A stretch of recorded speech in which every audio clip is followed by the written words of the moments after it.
For each of those segments, we need the customer insights to know their 5 or 6 biggest goals, their 5 or 6 biggest challenges that they've articulated in their own words. And we take those 10 or 12 topics, and once a month, we invite people from our ICP, our ideal client profile, from our target accounts, to an educational event that gives them amazing value on best practices about how to close the gap on addressing that goal, specifically for a person in that job role at a company in this geographic region of a company of roughly that size in that particular industry.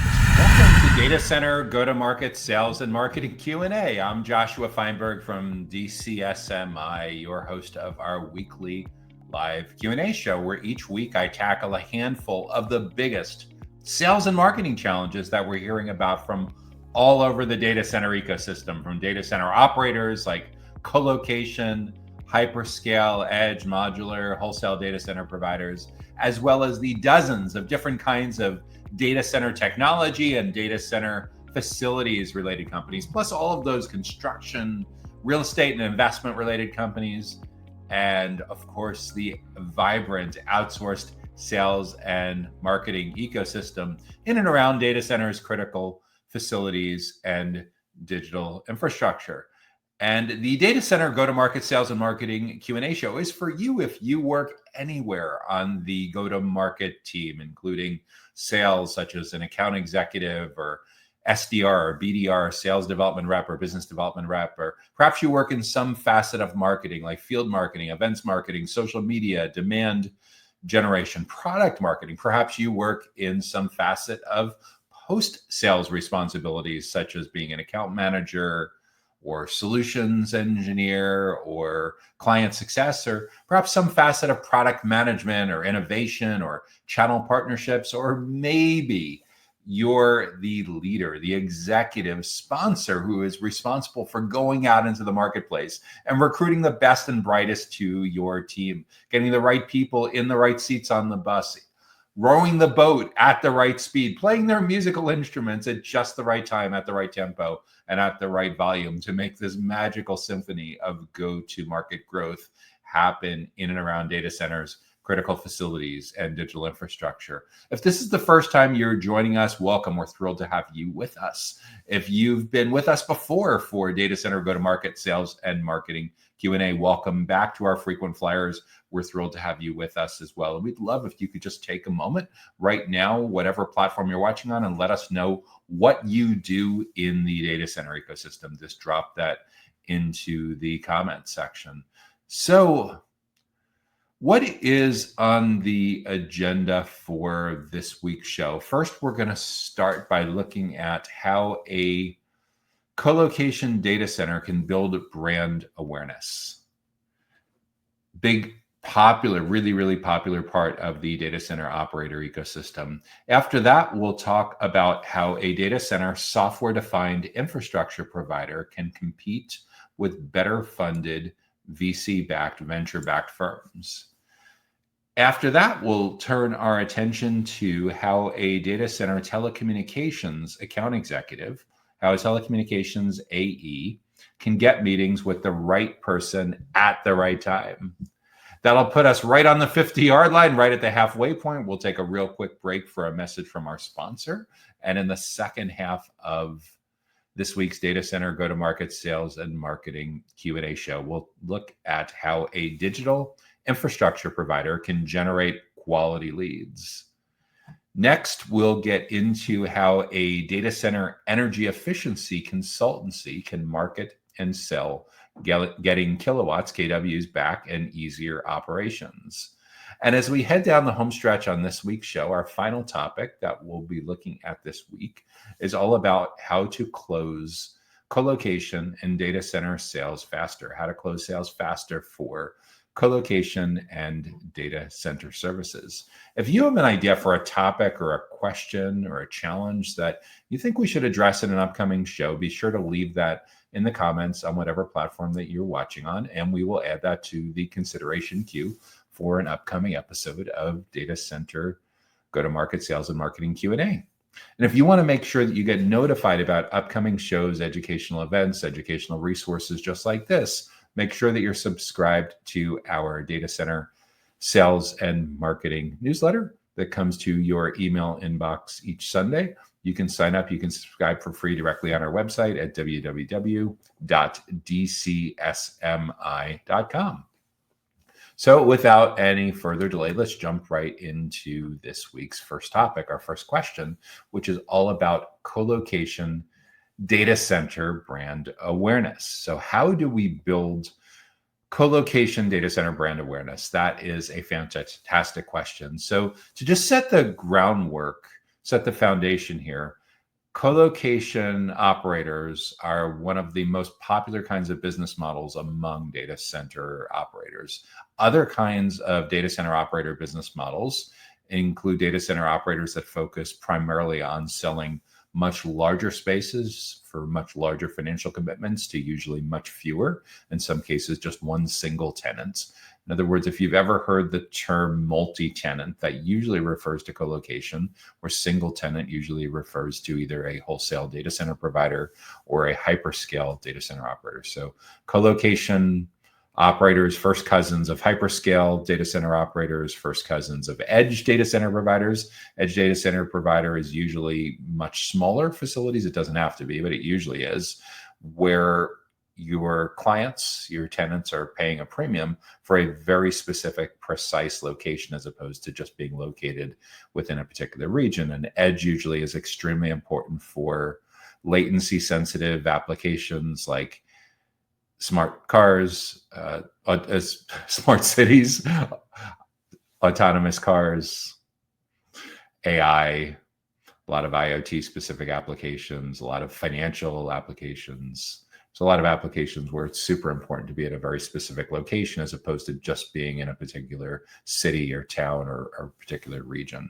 So that's edge data centers. Then there's wholesale data center providers, kind of similar business model to hyperscale data center operators. Usually hyperscale data center operators were a little more involved in the IT services, whereas wholesale data center providers typically are leasing an empty shell to a company that comes in and builds to suit for whatever the heck they want it to be.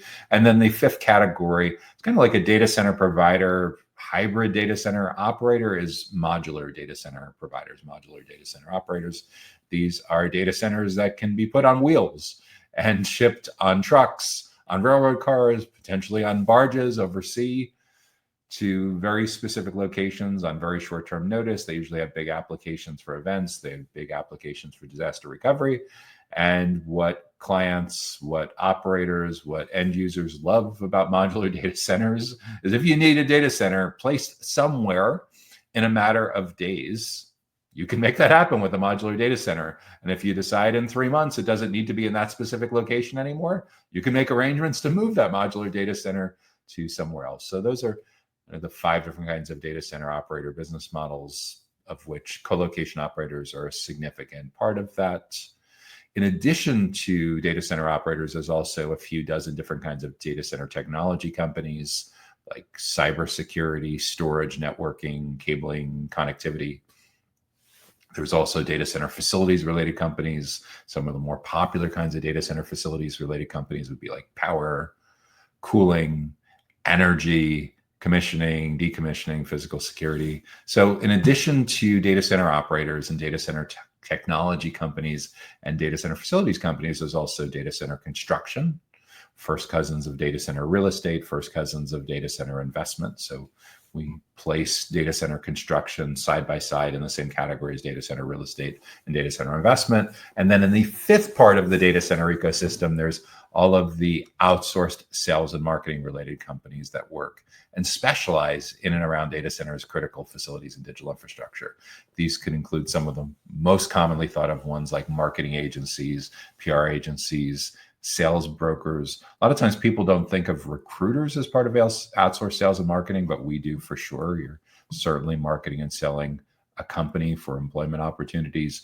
There's data center media companies. There's data center conferences, also known as data center events businesses. Sometimes training is even considered part of that. Manufacturers, reps, brokers, consultancies that get paid strictly on performance. They're all part of outsourced sales and marketing. So We're oriented for where we need to be. We've gotten our bearings for where data center colocation companies, colocation data centers are within data center operators. So that's the first foundational part that's really important. What does it mean to actually build a brand awareness, though, in today's data center ecosystem?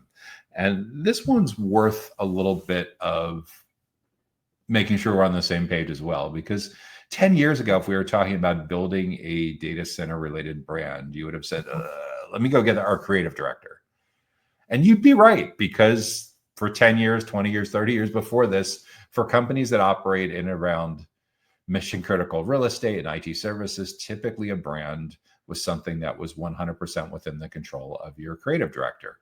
And at the time, you needed a PhD in Adobe Creative Suites, and very few people were allowed to physically touch that didn't come from that same kind of training and pedigree. But over time, thanks to tools like Adobe Express, and probably the most popular one and around the data center ecosystem, Canva.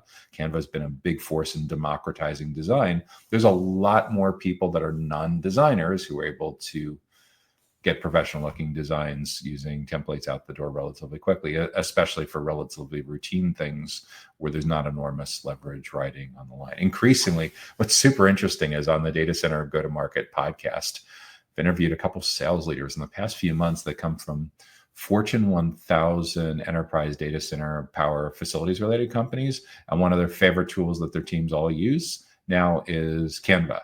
So Canva has done a remarkable job. I think the company's only about 12 or 15 years old, but now publicly traded, in getting anyone and everyone who has an interest in being able to modify templates and get digital assets out faster that help move the needle on go-to-market to make that those powers, that agility, that speed, the customization more widespread. So there's that aspect of building brand awareness isn't limited to just your creative director, just your graphic designers anymore. And there's certainly still part of that with establishing what the brand guide looks like and setting up the templates to make marketers and salespeople and account managers and channel partner managers and entrepreneurs able to go much faster. There's another element of building brand awareness too that I want to make sure that we talk about.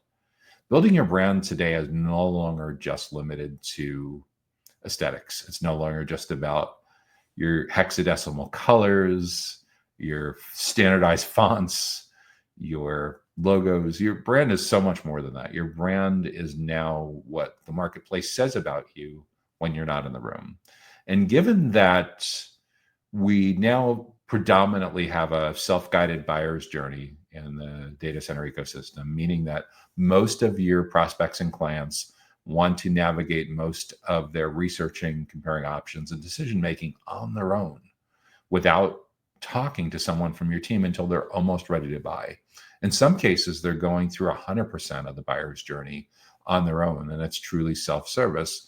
But for most categories, most of the 57 different business models in the data center ecosystem, there's still a need for some degree of sales professionals to be involved in the research and decision-making process. However, the challenge is especially for highly technical, somewhat cynical IT buyers and engineering buyers and other buyers in the data center ecosystem, they're more sales allergic than they've ever been. And Gartner, and we found this pretty much the same thing, 83% of a typical journey now happens before you get to meet a prospect. That means 83% of their researching, comparing options and decision-making, evaluating pricing now happens without you in the room. And that's a massive change from as recently as 10 years ago, where you had a lot more surface area in the sales cycle and the buyer's journey than just the final 17%. In the 10 years ago, it was roughly half.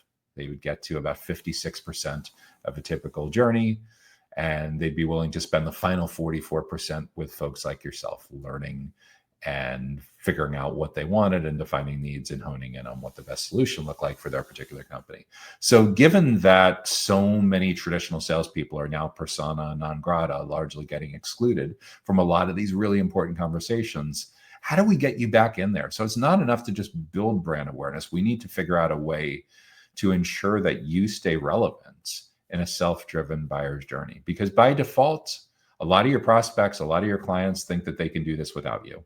And the irony with all this is the crazy hyper growth that we're going through now driven by AI and supercomputing and high performance computing, especially on the backs of companies like NVIDIA and OpenAI and generative AI.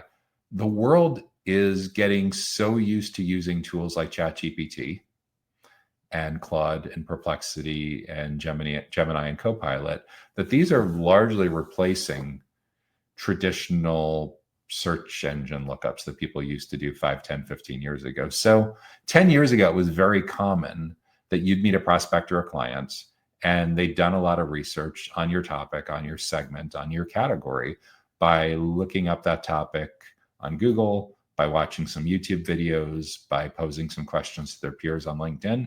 And that all is certainly there, but they could only get so far. And then they were willing to fill out a form. They were willing to spend time with you.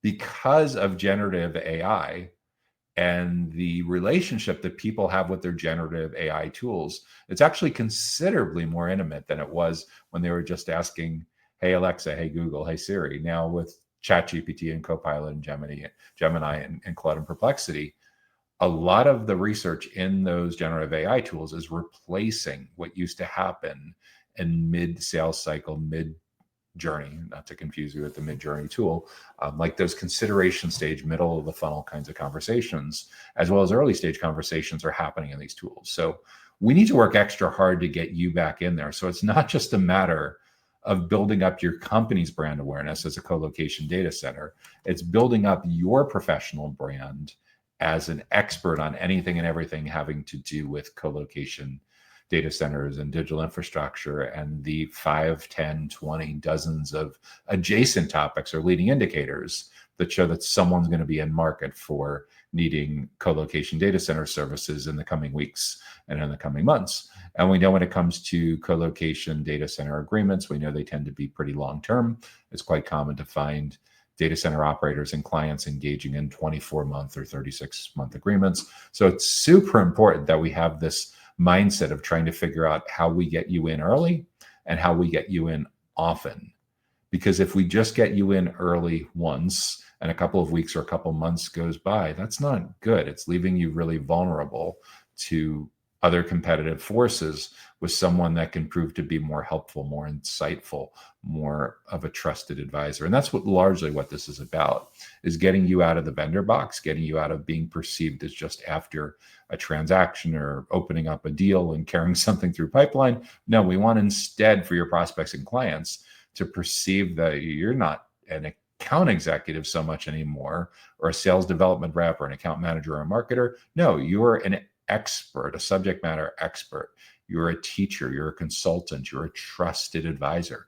You may even be considered a thought leader on anything and everything that's hyper relevant for this particular kind of client at a company in this particular region that's roughly this size in this kind of industry for this particular kind of stakeholder.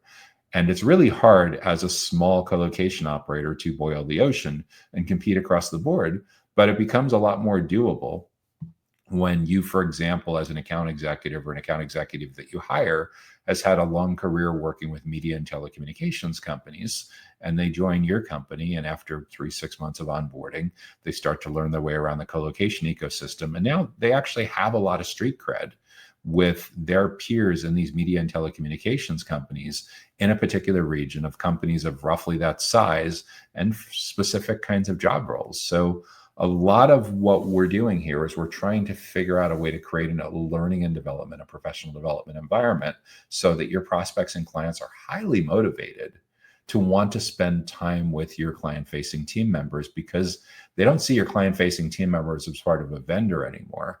They see your client-facing team members as a key part of closing the gap on the skills that you need to have from a learning and development, from a professional development standpoint, that align perfectly or nearly perfectly with that buyer persona's biggest goals and challenges that they're dealing with individually, as a team, and as a company as it relates to digital infrastructure. So let's say, for example, and this is a very, very common scenario with co-location operators that are selling to the small to mid-sized business, is maybe your primary buyer persona is an IT executive in a mid-market company that's located within a 30-mile drive of where you're located.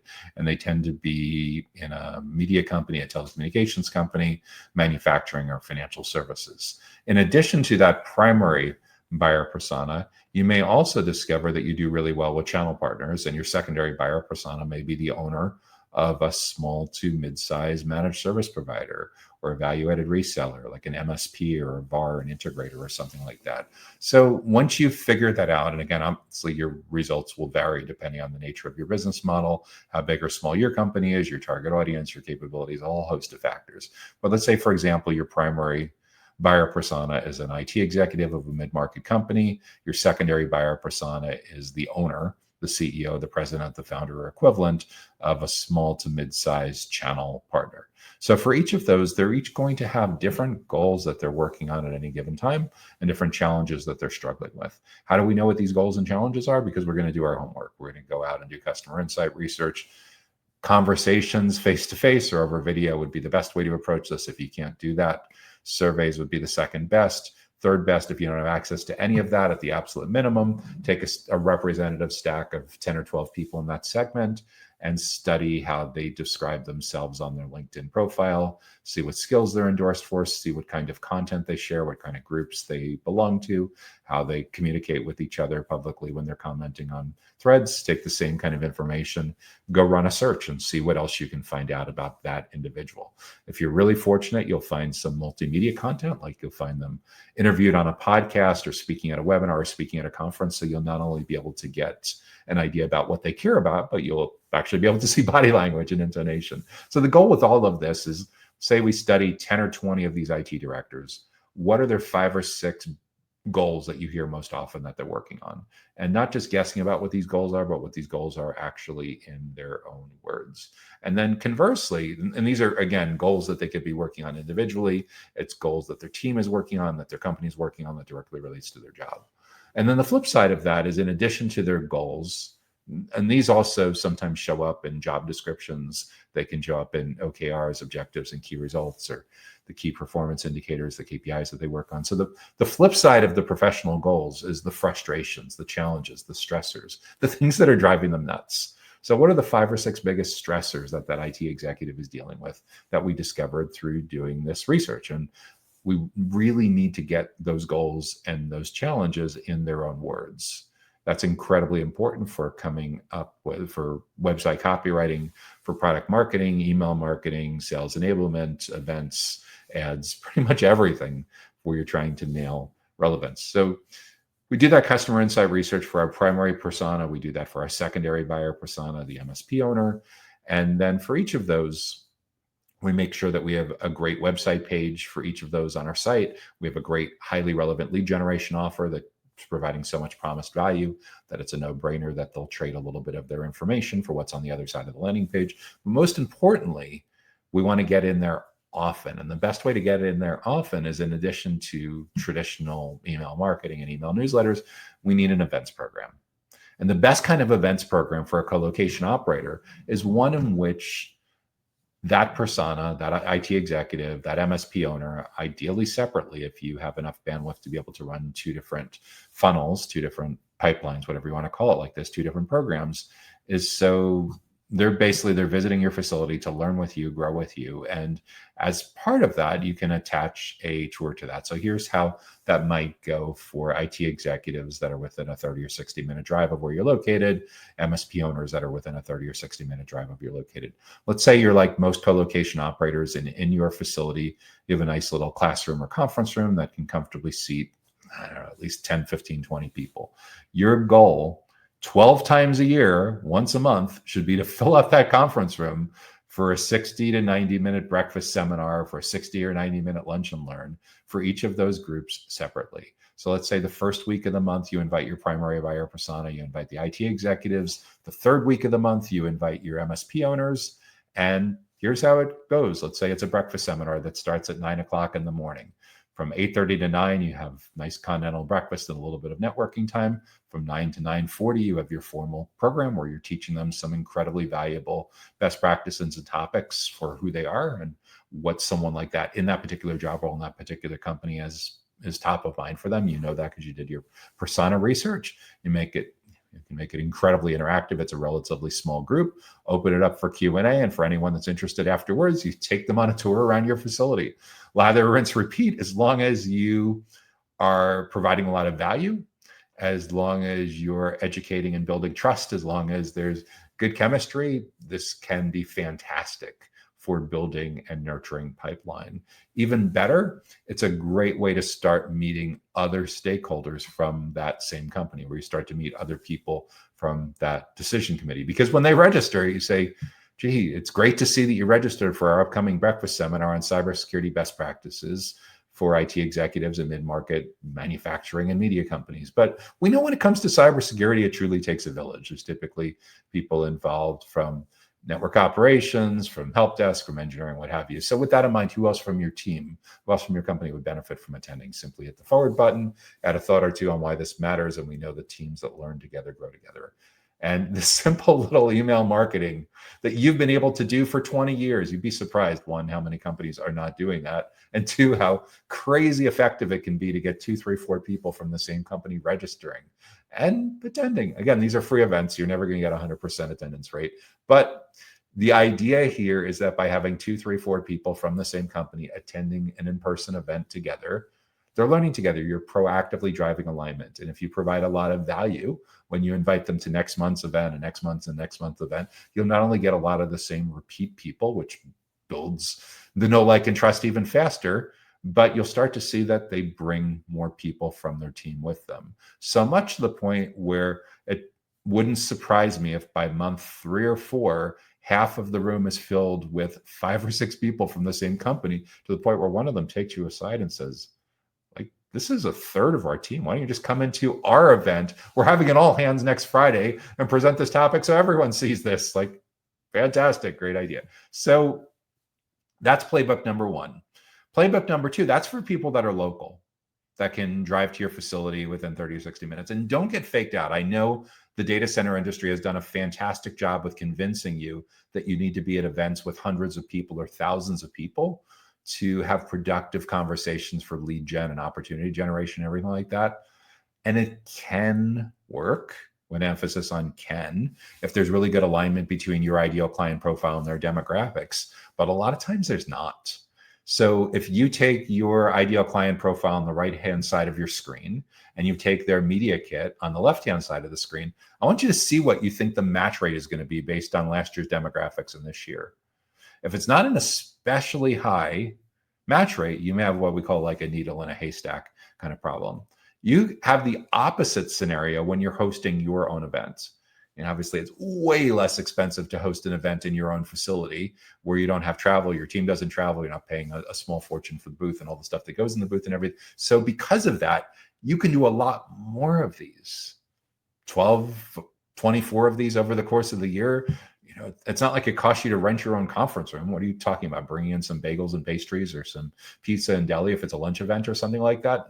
Minuscule, and the whole scheme of things for getting access to multiple stakeholders, perfect stakeholders from your target account list. And that's the key with all of this, is instead of having this massive loss factor by trying to edge your way, elbow your way into someone else's event, when it's your own event, let's say for argument's sake, there's 200 companies or 500 individuals on your target account list. You invite them, and you know with a pretty high degree of certainty that most of the people that you've invited to your event that are attending your event are nearly perfect matches for your ideal client profile because they're on your target account list. So don't get faked out. You can have fantastic events results with 10, 20, 30 people in the room. So these are the people.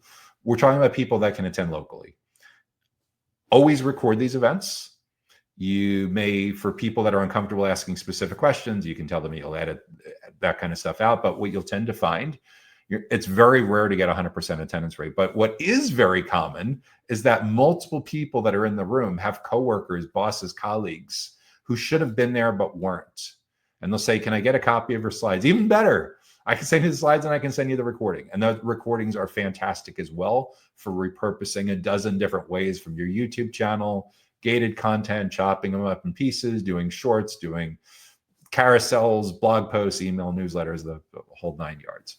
So in addition to the people that can attend locally, co-location data centers often have long distance relationships. It may be as little as 20% of your client base, but it can be a significant 15, 20% of your client base of people that want a colo facility in your area, but they're not a server hugger. They don't need to be able to get there relatively quickly. They're picking your particular area, however, because for governance reasons or latency reasons or whatever reasons, or they're moving, they're planning on setting up a facility nearby in the next 6, 12, 18 months, whatever it is, or they just simply have a lot of clients in your area. So they want space in a facility like yours, but it's not practical for them to drive 15, 20 minutes, 35 minutes, whatever it is, to come to your breakfast seminar. So what do? You take the exact same slides, the exact same content for the exact same buyer persona that's not geographically convenient, and you run the same series as a webinar, as a live stream with the exact same idea, inviting people from your target account list where it's just not practical for them to be able to attend in person. It's a little hard to send the bagel or the slice of pizza over the Zoom, but we saw at the height of the pandemic, people getting creative with doing other things like that if they feel the need to do that with food, but you really most of the time don't. What the biggest value you're providing to most of the people that are attending is helping them do their job better and introducing them to best practices about how other people in a very similar job role in a very similar company of a very similar size in a very similar region are addressing these exact same digital infrastructure issues, governance issues, backup and disaster recovery issues, AI issues, transformation issues, whatever it is that's top of mind for them at that particular time. So you basically run the same event virtually, record as well. Again, never going to get that 100% attendance rate. Actually, if you do, there's something bizarre kind of edge case with the whole thing. But yeah, always record, always repurpose. And again, the whole idea is taking your internal subject matter experts and positioning them in a way that uses that expertise as a way to educate and build trust with your prioritized buyer personas in these target accounts. Now, kind of the twist with all of this that a lot of people don't realize is if you can get your account executives, if you can get your marketers, if you can get your account managers, if you can get your solutions engineers, if you can get your own internal team members to get involved in these events as subject matter experts, game-changing impact for the positioning and the relationship they have with prospects and clients.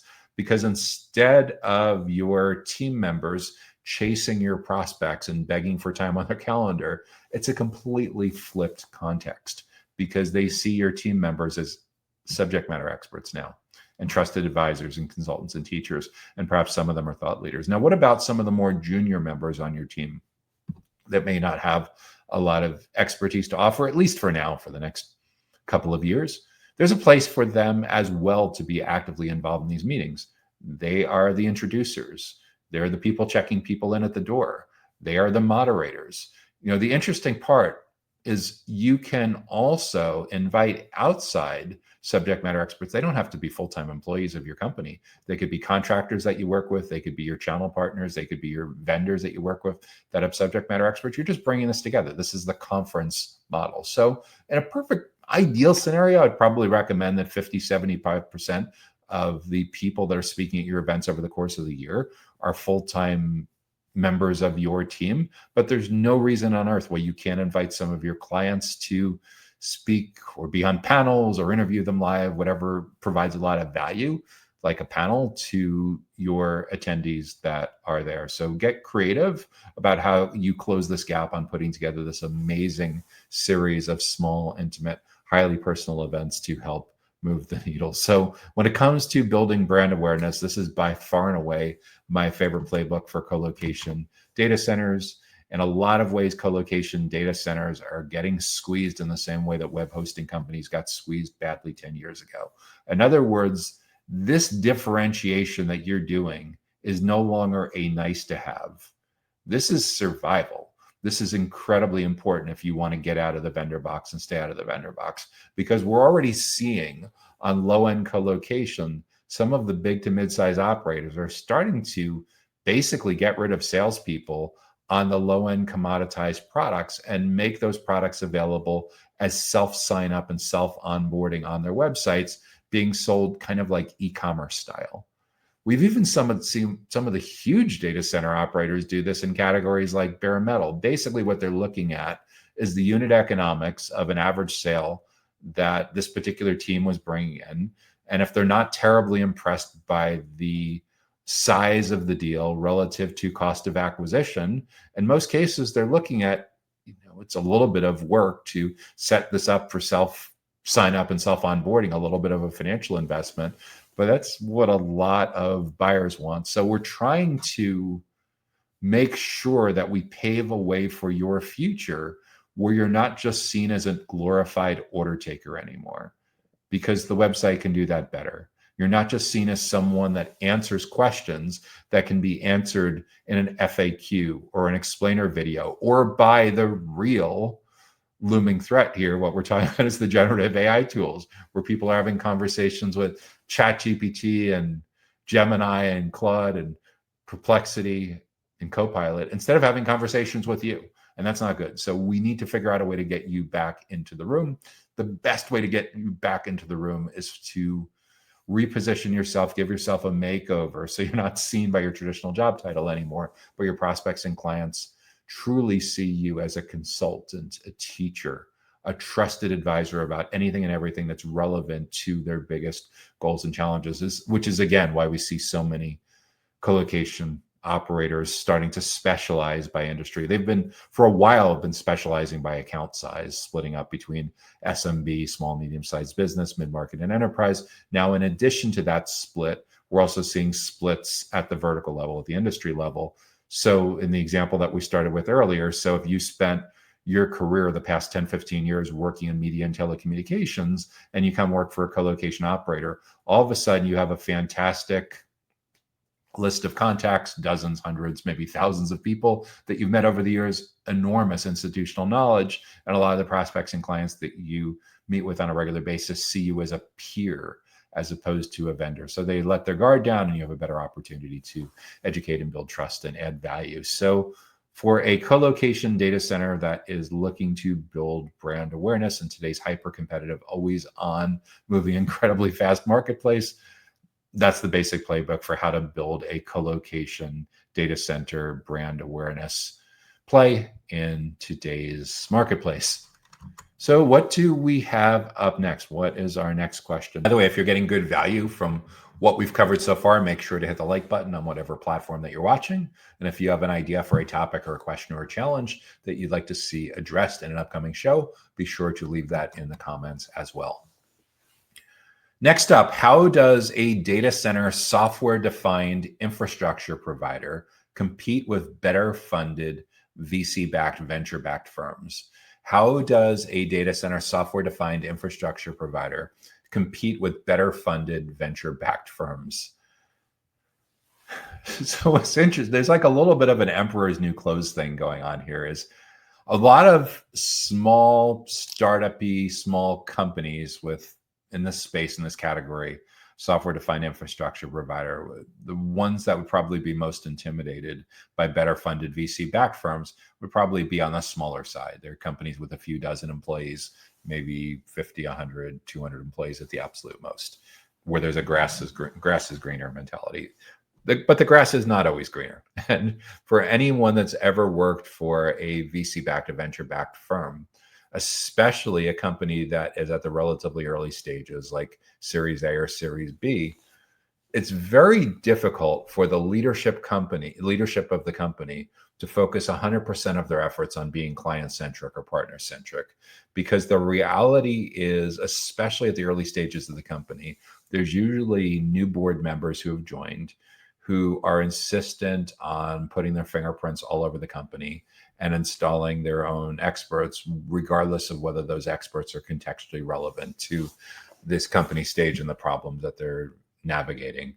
So what we see happening very, very often at Series A and Series B companies and SaaS and digital infrastructure and across the broader ecosystem is board members, especially board members that have worked predominantly for larger, well-known companies. They've worked for like AWS and Microsoft and IBM and Cisco. They've always worked for companies that are blue chip names. they largely want to heavily favor hiring team members at these companies who also work for huge, well-known brand names on the feeling that it is a safer choice. If you've ever heard the expression going back decades of nobody ever got fired for buying IBM, that mentality largely still exists. Ironically, that was my first first IT industry job in college in my early 20s, with doing sales and marketing for IBM Academic Information Systems. But that mentality largely still exists today. It's probably not purely limited to IBM. The equivalent for the data center industry would be nobody ever got fired for buying Equinix, or nobody ever got fired for choosing Digital Realty or something like that, the huge incumbent brands. And because board members that are installed by venture capital so frequently puts these kinds of companies on a pedestal, they tend to overwhelmingly favor those, even for startup-y kind of companies. And the challenge is, let's say, for example, you were an account manager for a particular location of Digital Realty for 3, 4, 5 years. And because of that, they think for sure it would be a cakewalk for you to walk in and be the chief commercial officer or the head of a vice president of account management or something like that at a much, much higher level than you ever operated in a much smaller company. The challenge, however, is unless you happen to be an account manager at Digital Realty, 20 years ago, when they were still a relatively new startup-y kind of company, chances are by the time you arrive there, they were already on playbook iteration 117, and you had a massive amount of internal support and a very well-respected global brand that you could lean on. So the kind of challenges that you faced as an account manager working as one of 300 or 1,300 account managers or whatever it is very, very different than when you were hired to be the first account manager or the first team lead or first vice president or director in charge of a handful of account managers, because your playbook just isn't built. In many cases, at that early stage of a company, product market fit, go-to-market fit, channel partner market fit, those things aren't even totally locked in yet. So it's a very, very different kind of context. So when you think that the grass is greener, when you have this envy, when you have these insecurities about better funded venture capital firms, just recognize that many times venture capital firms are very, very distracted because they've gone on these scavenger hunts trying to find the perfect talent that a lot of times is a complete mismatch relative to the kind of more scrappy, wearing 20 different hats, doing 15 different kinds of jobs kind of person that's often way more of a better fit, a way more appropriate fit for an earlier stage kind of company. So for a software-defined infrastructure provider that's competing with these better funded VC-backed firms, just recognize they're very distracted. What you can do to better compete with them is get a lot more crisp about the value that you're providing to your specific clients. One is from a CEO perspective, from a CTO perspective, your CEO, your CTO, your chief product, really, really dial in your value proposition and who that ideal client profile is, and pick your battles for where you can compete and win right now, where you have a competitive advantage. The tighter you can make that ideal client profile in terms of where your ideal clients are located, how big or small their companies are, and the big and small is a big one as well. Larger companies tend to not be great with smaller companies, especially early on.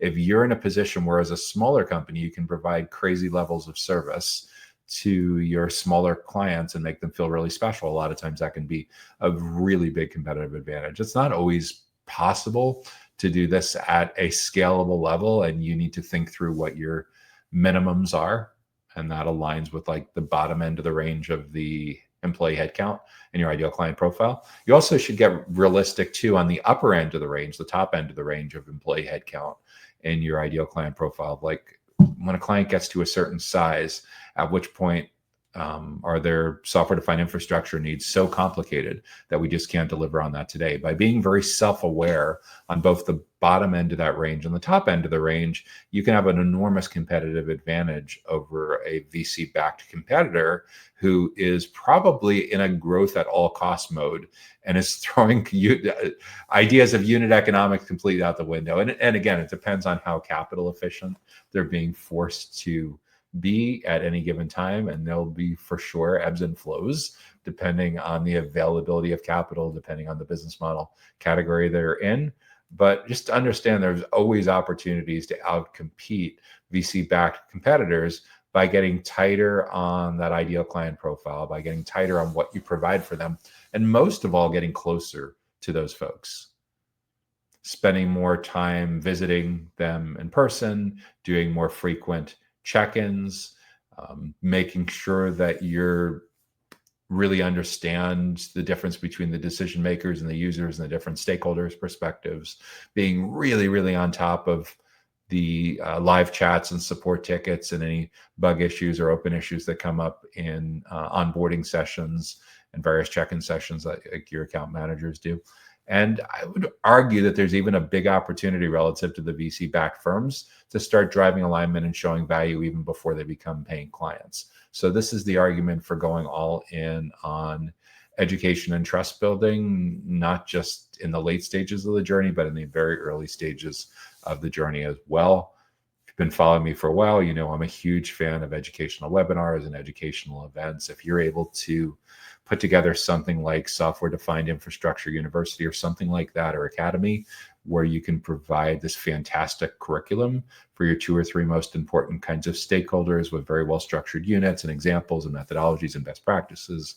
And you can wrap this around a certification exam and credential that you do. This is how small companies are able to punch way, way above their weight class by getting closer to the point of value and demonstrating that value and changing the positioning so you're not commoditized, so you really have a unique point of differentiation with companies that may have very much deeper pockets.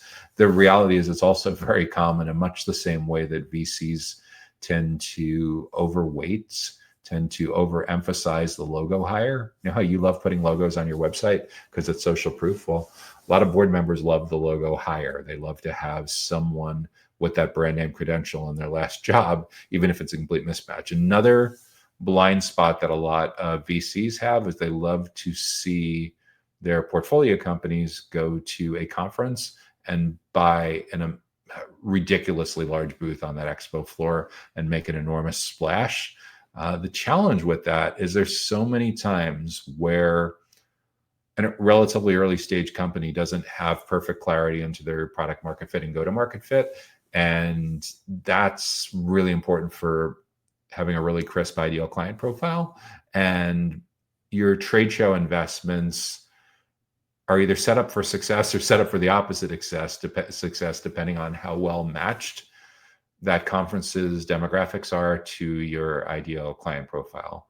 And what we're looking for in terms of demographics is who attended last year and who do they think is going to attend this year. And again, bear in mind, these are typically not audited declarations with the demographics. It's just basically what's sitting in their PDF, what's in their media kit. But look at who they thought, look at who was actually there last year and look at who they think is going to be there this year and see how good of a match rate you get with your ideal client profile and your target accounts. If you get a very high match rate, okay, you're on the right track, but we still need to figure out a way to educate and build trust. And typically expo floors are not the best way to educate and build trust at conferences. So there's a whole bunch of things that come into play, but yeah, it's entirely possible that a company that's just raised a Series A or just raised a Series B is going to go, I don't want to say blow it or flush down the drain or whatever it is, but it's very common to find hundreds of thousands or literally low 7 figures or your local currency equivalent being invested on a handful of conferences in a very do or die kind of very high stakes campaign that may or may not pan out. And at the absolute minimum, it's diverting an enormous amount of capital. And even more importantly, for a relatively small company, it's diverting an enormous amount of team attention.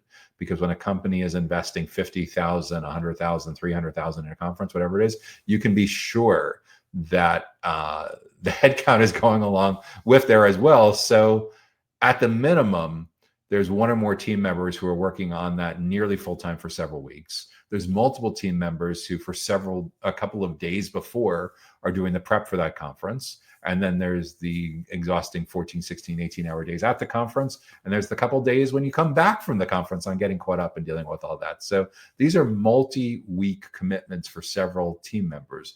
There's a lot at stake for getting this right versus not. And a lot of times when you have a raise, you're looking to go as fast as possible, which doesn't always align with being as careful as possible with the precision on these kinds of investments. So those two things alone, getting tighter on that ICP and educating and building trust throughout the full journey, and avoiding wasting cycles on big conferences that may or may not align well with the composition of your target account list with your ICP, can go a long way to helping a company that's providing software-defined infrastructure for being able to compete with better funded VC firms. And I think over time, one of the best ways to approach this long-term is to recognize that once you understand who your buyer personas are and where they're located, people don't learn during business hours, don't just learn during business hours. So what that means is being able to provide self-serve resources that people can go through on their own time at the weird times when they actually have time to learn more about their goals and challenges that align with their core responsibilities with their job. To the extent that you have these resources available at weird times for them to go through, which may be 2 o'clock in the morning, their local time, or 2 o'clock on a Sunday afternoon on a holiday weekend or something like that, when no one from your sales team would be conceivably available, when there's no expo, when there's no webinars, when there's no in-person events going on. To the extent that you have these self-serve resources, a lot of times you can engage in lead generation in a field where there's no one else generating leads. You can engage in a lot of sales cycle acceleration by proactively educating and building trust about the topics that you know are top of mind for them because you've done their homework. So understanding that full journey, getting in early and often is incredibly important. Think about 25 to 30 touch points between complete stranger and purchase decision.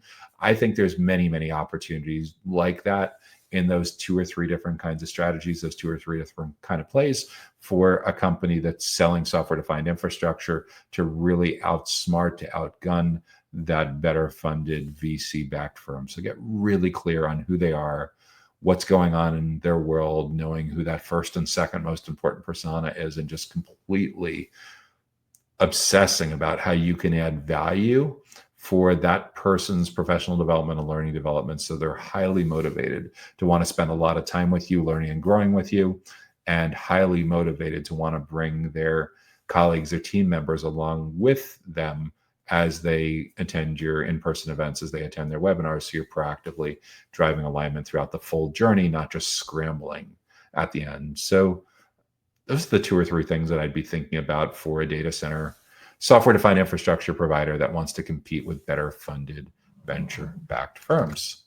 Okay, what is up next? Our next question. So we're staying here in the technology part of the data center ecosystem with this next question, and we're looking specifically at how a telecommunications sales professional, how a telecommunications account executive or an AE can get meetings with the right person at the right time. How does a data center telecommunications account executive get meetings with the right person at the right time? That is a fantastic question. And it's never been more challenging, and there's never been more at stake to getting this right.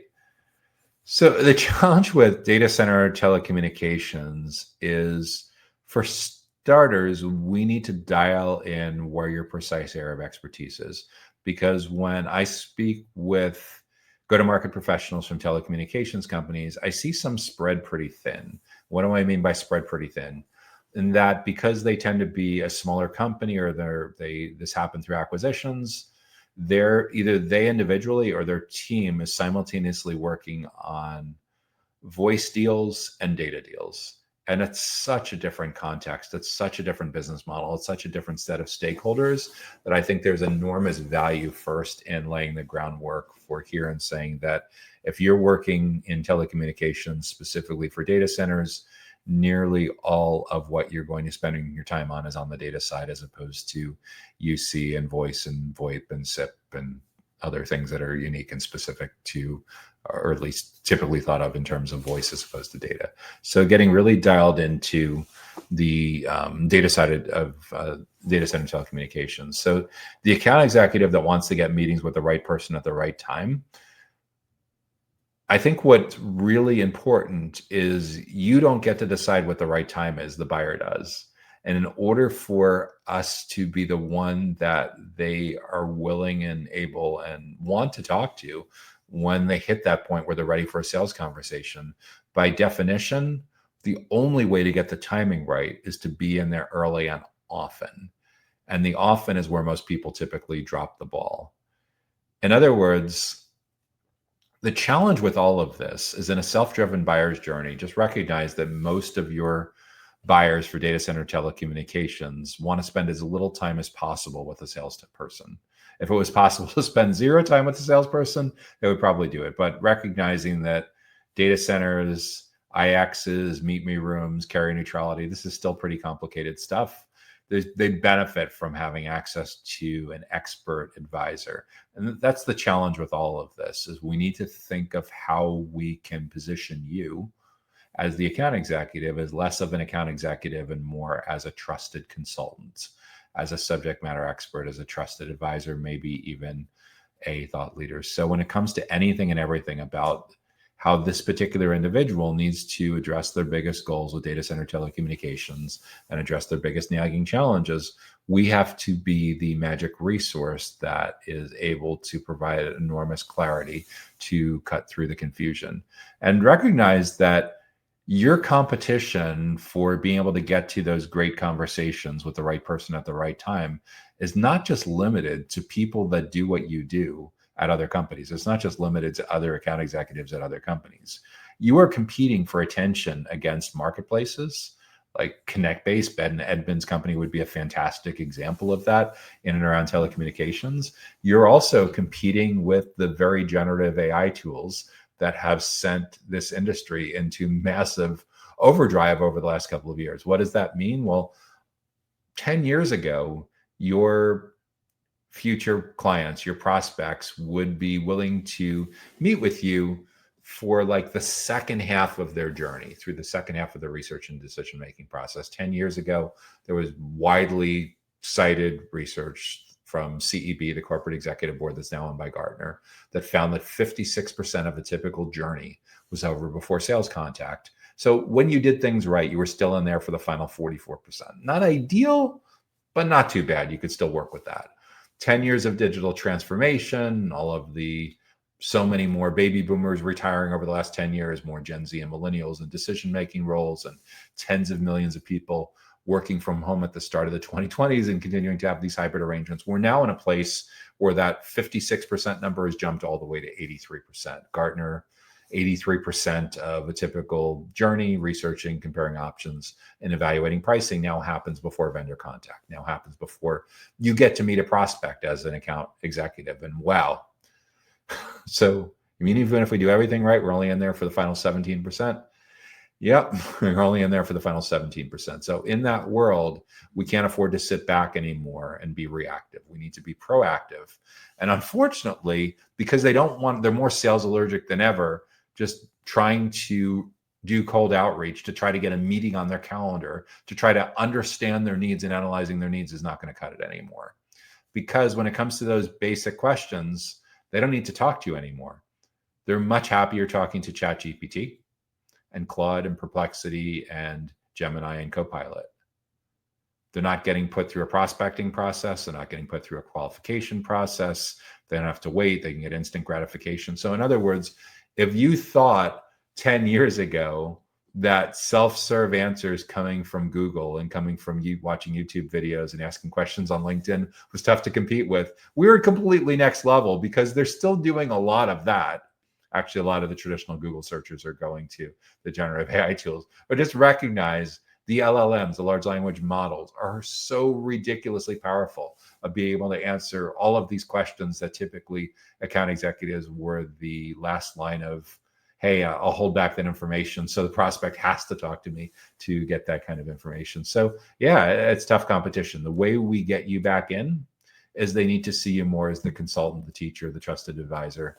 and the subject matter expert. And that by definition means extreme levels of specialization in nearly all cases, as a key part of differentiation. And the smaller your company is, the less of a global brand that you have, the less brand equity that you can have to lean on in a company, the more important it is for you to build up your own personal professional brand.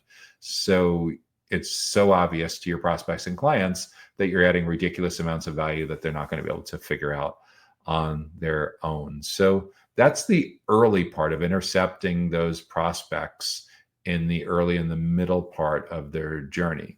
But for the right time, it's really a matter of training them, of indoctrinating them, of showing them that you're providing such outrageous levels of value that when it comes to them finally being ready for that product related conversation, that decision stage conversation, that sales conversation, they know that you are the only one to turn to. And that usually is happening through a combination of multiple touch points, events, educational related touch points. So in this particular context, let's say, for example, that your core buyer persona is a VP of infrastructure, some kind of IT infrastructure company at a mid-market manufacturing or financial services company, and your secondary persona, maybe a channel partner or something like that, like a VAR, evaluated reseller, or managed service provider. For each of those segments, we need the customer insights to know their 5 or 6 biggest goals, their 5 or 6 biggest challenges that they've articulated in their own words. And we take those 10 or 12 topics, and once a month, we invite people from our ICP, our ideal client profile, from our target accounts, to an educational event that gives them amazing value on best practices about how to close the gap on addressing that goal, specifically for a person in that job role at a company in this geographic region, of a company of roughly that size in that particular industry. And the more hyper specific we are, the more it's like they're scrolling through and it's like you're literally grabbing them by the shirt collar into the screen by providing such ridiculous levels of relevancy for who they are and what they care about in their own words. And when we do this over and over again by addressing those 10 or 12 topics once a month over the next 10 or 12 months, we give them a reason to keep coming back. We give them a reason to bring their coworkers along with them, and we start to meet the rest of the decision committee. But most of all, we're ensuring that we get on the short list, and we're ensuring that we stay on the short list, because they're learning so much from you and your client-facing team members that there's no reason for them to turn anywhere else to learn about anything and everything that's relevant to telecommunications to help them do their job better. So we stay on the short list. When we do this at an elite level, your competitors start to disappear from that short list because there's not a lot of need, there's not a lot of time for them to look elsewhere. They're getting what they need from you. You are the single point of contact. You're providing consulting services that's so valuable that as recently as 5 or 10 years ago, it likely would have been a paid consulting engagement. It's just that this is the new table stakes for getting you in early and often.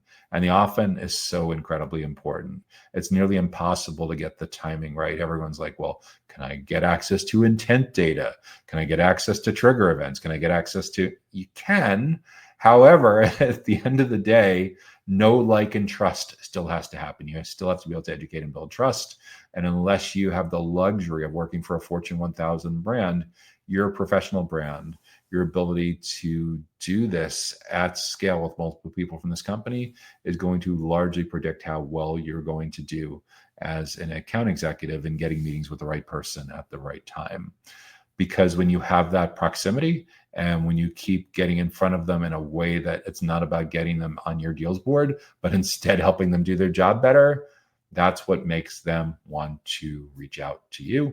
So that's the number one strategy that I would focus on as a data center telecommunications account executive, a data center telecommunications AE that wants to get meetings with the right person at the right time. That brings us to our fourth question that we'll be addressing in this week's Data Center Go-to-Market Sales and Marketing Q&A, which we'll address in a few moments right after we take a real quick break for a message from our sponsor. If you're enjoying this week's show, be sure to hit the like button.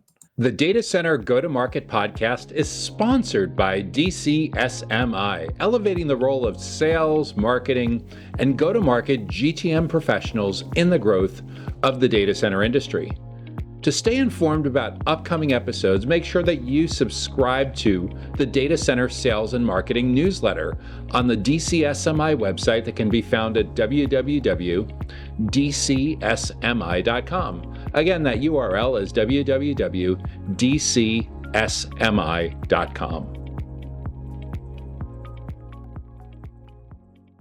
Hey there, Joshua Feinberg from DCSMI, the Data Center Sales and Marketing Institute, and you're tuned into the Data Center Go-to-Market Sales and Marketing Q&A show, our weekly live show, where we address a handful of the biggest sales and marketing challenges that we're hearing about from all over the data center ecosystem. And speaking of challenges, if you have an idea for a topic or a question or a challenge that you'd like to see us address in an upcoming show, be sure to leave that in the comments wherever you're watching, and we'll add that to the consideration queue as a possible topic for an upcoming episode. Okay, so what is up next? Next question is, how can a digital infrastructure provider generate quality leads? How can a provider of digital infrastructure generate quality leads? I often talk about the idea of intentional lead generation, and I think that's especially important here. What is intentional lead generation? Well, go-to-market professionals, sales, marketers, account managers, product folks, channel folks, even executives, to a large degree, use the word lead with a lot of potential meanings. So, for example, a marketer may view a lead as someone that has had their badge scanned at a booth that you've had at a conference. They may also view a lead as someone that's downloaded an ebook or a special report, or gone through a quiz or a calculator on your website. And to a certain degree, that is a lead. A lead could also be a hand-curated list of individuals that work at target accounts. Again, in some of those contexts, in the earlier contexts, they know who your company is, but they haven't yet expressed interest in engaging with you or learning more. And in the other scenario, they may not even be aware that your company exists. They didn't decide to be a target account of yours, and they may have no idea that they're a target account of yours, let alone all the people that you've added to the list. So all of those could be considered leads, but just understand when it comes to sales development reps, SDRs and business development reps, BDRs and account executives, when they think of leads, they're usually thinking of sales opportunities.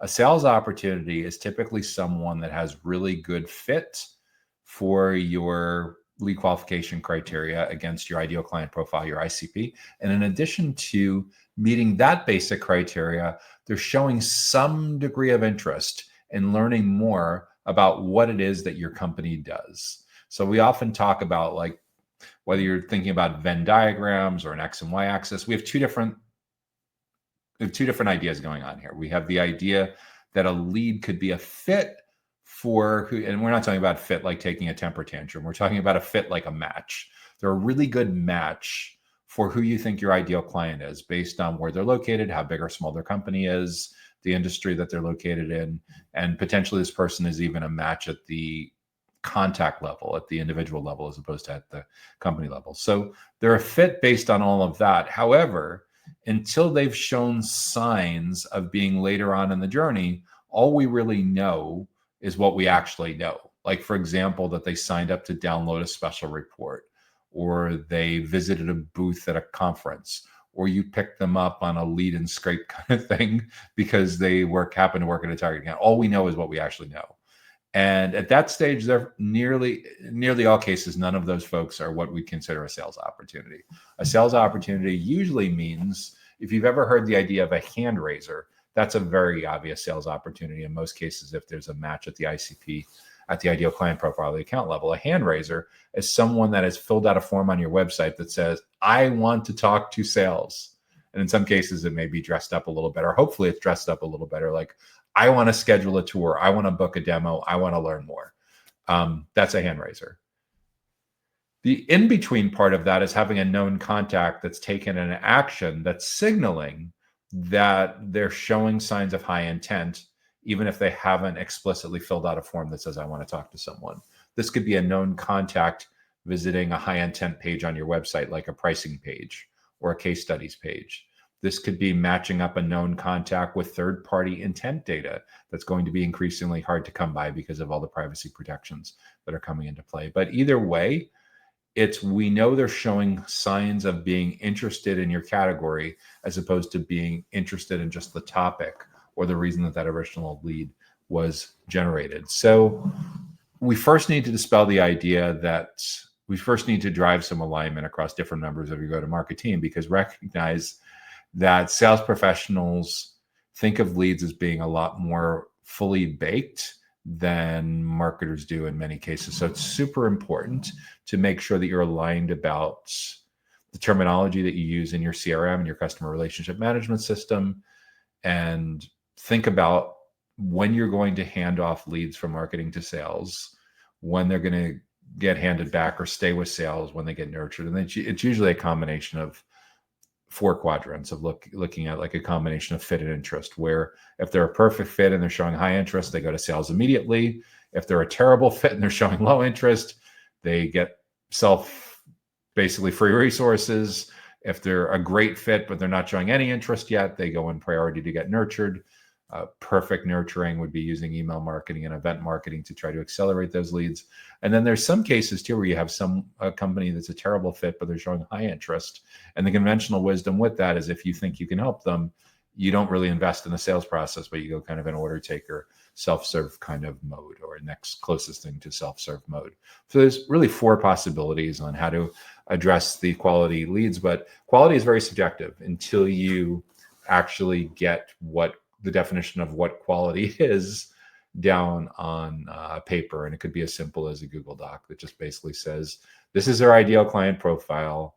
They're going to be located in this region. They're going to be from a company that's this big or small. They tend to be from one of these 2 or 3 different kinds of industries. If they're from this industry, they're instantly disqualified. They're not going to be a fit.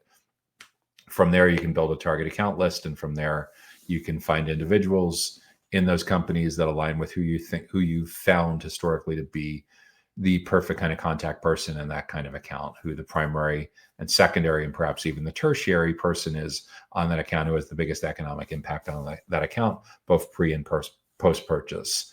Typically at the account level, you can figure this out by just simply looking at your own website or your CRM and figuring out like what your best clients, best accounts tend to have in common.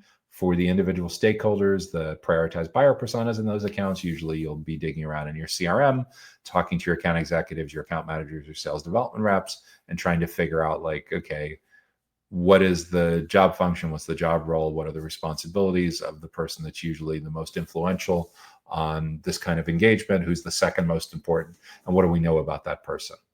And what do we know about that person usually kickstarts the buyer persona research process, but most of the buyer persona research process hopefully involves you getting direct information directly from that person in the form of in-person interviews, video interviews, surveys, studying how they show up on social media, how they show up on search, and various other kinds of interactions to get the consensus on what they need to achieve and what they're struggling with most. And all of that will help you put together a lead generation strategy that's client-centric, that revolves around providing a lot of value to prospects and future clients based on problems that they know they have. Not problems that you'd like them to have, but problems that they know that they actually have, that they've articulated to in their own words. So like, for example, let's say you're selling digital infrastructure to someone that has the word infrastructure in their job title. They're like an IT infrastructure executive from a mid-market manufacturing company. And you've determined that the number one challenge for this particular buyer persona is they're concerned about data integrity and cybersecurity. So because data integrity and cybersecurity have come up high on their list of challenges, or maybe even on their list of goals, more than likely your best performing headline on a website page for that particular buyer persona, on a landing page for a lead generation offer, will revolve around talking about, in their own words, how they've articulated what they're trying to achieve with improving data integrity and improving cybersecurity kinds of protections. So the idea is getting in early and often. And it's not just about, again, it's so important to recognize and respect that your buyers for now, the world we now live in, they want to just do a ton of research before they get to you. So in order for us to get in early and often, by definition, we're going to need lead generation offers, not just for each prioritized buyer persona, we need lead generation offers that carry us through a relationship throughout the journey. So at the minimum, we need an early stage, a mid stage, and a late stage lead generation offer for each of our prioritized buyer personas. What should those lead generation offers be? Again, their words that come out of their mouths. If you can't get it out of their mouths at the absolute minimum, study their LinkedIn profiles, study what shows up on search footprints, study what they say when they speak at webinars, when they speak at conferences, when they're interviewed at podcasts, when they write guest posts, when they write blogs.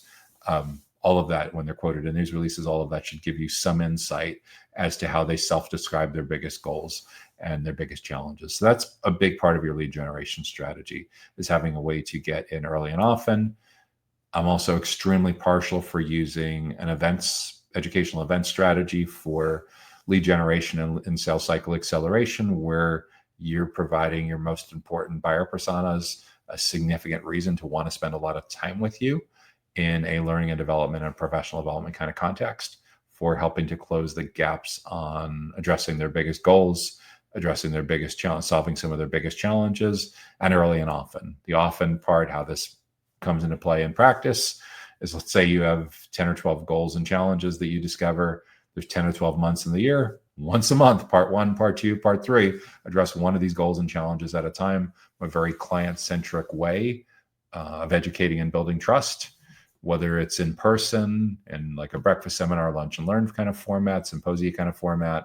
If your clients are more long distance, you could run these as a webinar series, but the goal is to provide enough tangible value by focusing on the biggest goals and the biggest challenges that these digital infrastructure executives have, that your internal subject matter experts, even potentially your channel partners or vendors subject matter experts, can help by providing amazingly helpful, amazingly useful, relevant best practices for who they are and what's going on in their world. Not what you'd like to be going on in their world, but what's actually going on in their world. And the cool part is, when this is this hyper precise, you don't need large numbers of registrants and attendees to really start to move the needle. A lot of people get messed up in the thinking with all the big conferences in this industry that you need to be in front of hundreds or thousands of people. No, if you have 100 people on your target account list and you're get 20 people from those target accounts showing up at your educational events, you can have a significant amount of pipeline from a significant amount of people that are in the room, because it's so more hype. The attendee list and the content and the events and the value and everything is so much more specific to who they are and what they care about. And most of all, you have their undivided attention for 45 minutes or whatever the event duration is. You're not sharing that. You're not competing with it with 5 other concurrent tracks of the conference, or you're lucky if you get 90 seconds of them coming by and visiting a booth or something like that. We have their undivided attention in an education and trust building kind of context. And when we start to notice multiple people from the same company attending and learning together, truly, truly beautiful things happen with lead generation and sales cycle acceleration. So in terms of a digital infrastructure provider generating quality leads, I think it's very, very important to get as client-centric as possible.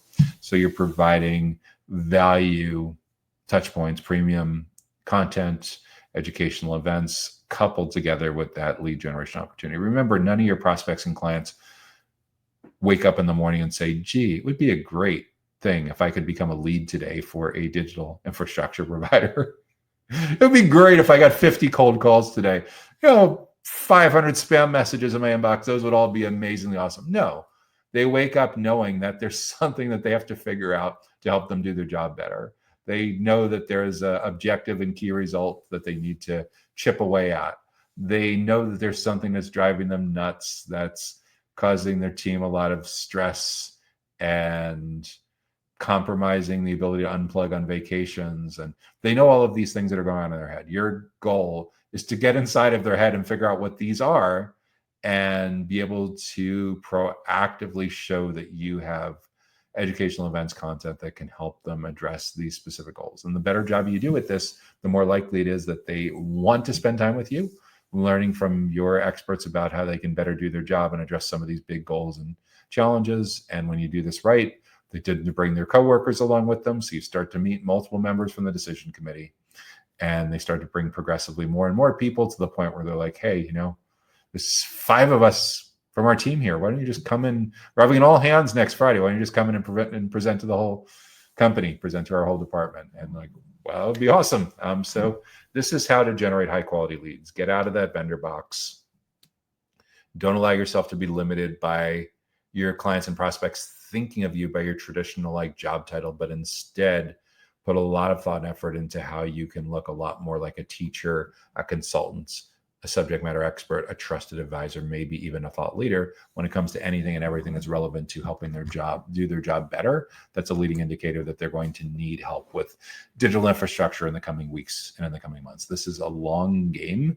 It's incredibly important that we get you in early enough to be able to shape that criteria, because if you do not get in early, someone else is getting in early and someone else is shaping the criteria that they're going to use to ultimately make their decision about what they're going to do with infrastructure. So my call to action for you is, let's think about how we can get you in early and get you in as often as possible with the perfect prioritized buyer personas, primary and secondary buyer personas in your target accounts. So that's how a digital infrastructure provider can generate quality leads. If you're getting great value from this week's Data Center Go-to-Market Sales and Marketing Q&A show, make sure that you hit the like button on whatever platform you're watching. And if you have an idea for a topic or a question or a challenge that you think we should address in an upcoming show, be sure to leave that in the comments. So far this week, we've spent a lot of time talking about data center operators and data center technology kinds of companies that work in and around the data center ecosystem. We looked at colocation, we looked at software-defined infrastructure, we looked at telecommunications, we looked at digital infrastructure.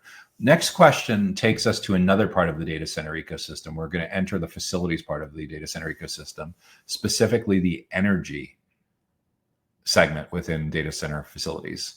And this viewer, this reader, this wants to know how a data center energy efficiency consultancy can market and sell with the value proposition of getting kilowatts back and easier operations. How does a data center energy efficiency consultancy market and sell in a way that they're primarily dealing with getting kilowatts back for their clients and easier operations for their clients? That is a fantastic question. So what we're talking about here is a professional services firm that operates within the data center facilities part of the data center ecosystem.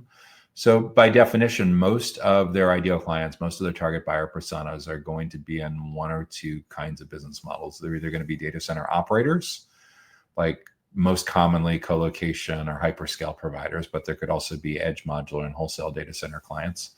Usually it would end up being for energy efficiency consultancy, you're probably talking mostly with colocation and hyperscale, maybe some edge providers, a little bit of wholesale, a little bit of modular.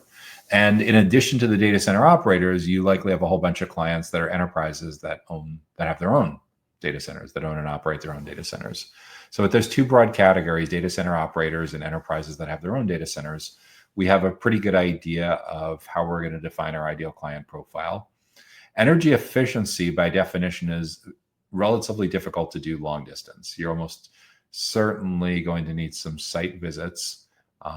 You can ultimately install equipment and sensors and everything that allows you to remotely monitor what's going on. But by definition, at least initially and on some kind of regular basis, you're likely going to need to do site visits. So the geographic part of your ideal client profile is going to more than likely be shaped by where you have geographic coverage, by where your employees, by where your contractors, by where your channel partners are located, where you can cost effectively deliver these energy efficiency professional services, energy efficiency consultancy services. In addition to that, you'll likely know, based on your minimum levels of engagement and your team's capabilities, how big or small your best clients are. Depending on what your project minimums are, you may decide, for example, that a client needs to have, I don't know, at least 200 employees or at least 500 employees or something like that in order to be able to afford your minimums. More than likely, because you're dealing in energy, you probably have some pretty strong opinions too, based on the power capacity at that particular site, based on kilowatts. Just understand that most of the prospecting databases that you would likely use from an outbound perspective, from an advertising perspective, are not normalized segmenting based on kilowatts or megawatts or gigawatts, but instead are typically queryable based on the size of your client's company. So at some point, you'll need to sit down and figure out, based on your historical pattern matching, what is a 10 kilowatt, 50 kilowatt, whatever it is, where does that line up to in terms of your minimums, and where does that line up to in terms of the number of employees that a client would need to have? Conversely, can you really effectively provide these energy efficiency consulting services to huge multinational companies? In other words, General Electric, Microsoft, Equinix, Digital Realty, whatever, companies with thousands of employees, tens of thousands of employees, maybe hundreds of thousands of employees. Is your company in a position where you can provide these energy efficiency consulting services directly to them without working through a larger company as a subcontractor? If you can, more power to you. For sure, make sure that's in your ideal client profile. If there's some very practical limits where your ability to be effective falls off a cliff beyond 1,000 employees, beyond 5,000 employees, you're for sure going to want to have that in your ideal client profile, because that will impact what you're going to do with outbound prospecting, what you're going to do with ads, what you'd want to do with lead generation forms, and how you segment and filter within your CRM system to make sure that you're spending your time in the right places with cultivating professional services, consulting opportunities for energy efficiency. So we've talked about the geographic part of marketing and selling. We've talked about the size, not necessarily the kilowatt size, but the employee headcount size as a proxy for budget, resources, affordability, for being able to afford you and being able to afford your company. Sometimes there's industries that are a good match better than others. But we also, depending on the company size, we need to get really clear about who the key people are at these accounts. Before we even do that, though, once we have that ideal client profile defined, you should be able to build out a target account list. This would power like what people often call account-based marketing, ABM, or account-based selling. This is a finite list of companies, usually depending on what you do and where you're located. It's usually anywhere from a couple dozen to maybe in some cases a few hundred companies. It's pretty rare that it's thousands of companies unless you're national or global. So it's a defined list of companies that you think would be a fantastic fit for working with your company, for hiring your company for energy efficiency consulting services. And that gives a lot of clarity and focus as to where you should invest your efforts with lead generation, with nurturing, with educating and building trust. And usually that account-based marketing motion is very conducive to outbound prospecting and running digital ads. So tools like LinkedIn Sales Navigator and LinkedIn Campaign Manager become incredibly relevant for small to mid-sized companies that are executing on this, even with relatively modest tech stack, relatively modest MarTech, and client acquisition budgets. So we've figured out what's going on at the company level. Now, what about the individual people that we need to market and sell to in these accounts? A lot of how granular your targeting is going to be with the individual people in these accounts will depend on their company size and your company size. If you're a relatively small company, and you're also selling to relatively small companies, let's say you're selling to predominantly to colocation operators with a few dozen employees, you're almost certainly going to need to go directly to the owner or the president or founder or CEO or equivalent, because the reality is when it comes to energy efficiency for a 30-person or 50-person colo company with 1 or 2 or 3 locations, almost everything like this is going to need to go past the owner's desk. They're going to be involved. As you get to mid-sized colocation operators and the large mid-sized colocation operators with hundreds of employees and 10, 20, 30 locations, energy efficiency may not be so top of mind that it's going all the way to the CEO level. You may be like there's a head of engineering or head of facilities or something like that. Sometimes this is addressed when you're developing out new properties, but sometimes it's ESG, sometimes it's more of a sustainability play with all of this. Sometimes it's even finance taking the lead when it comes to energy efficiency, because they feel they've been told by multiple board members, or they've heard from their peers, that their cost structure is just not competitive. So there's a lot of different stakeholders that may be interested in talking about energy efficiency issues when you get to a medium to large size data center operator. But it's smaller, again, your internal champion is almost certainly going to need to be at that C level, probably even the CEO, president, founder, owner, or equivalent. And it's only when you start to get to mid-low. Like, who would be mid-size in a US? Mid-size to large in the US, at least, this would be like QTS, Flexential, to your point, there's at least probably a few handfuls of companies in this space where almost certainly energy efficiency is probably not something that the CEO is working on every day of the year. DataBank, CyrusOne, a lot of operators where energy efficiency is important, but probably not something where it's a core kind of OKR, like making the top 3 list for the CEO on a regular basis. Figuring out the nature of your engagement and their engagement, again, it depends on how strategic it is for them.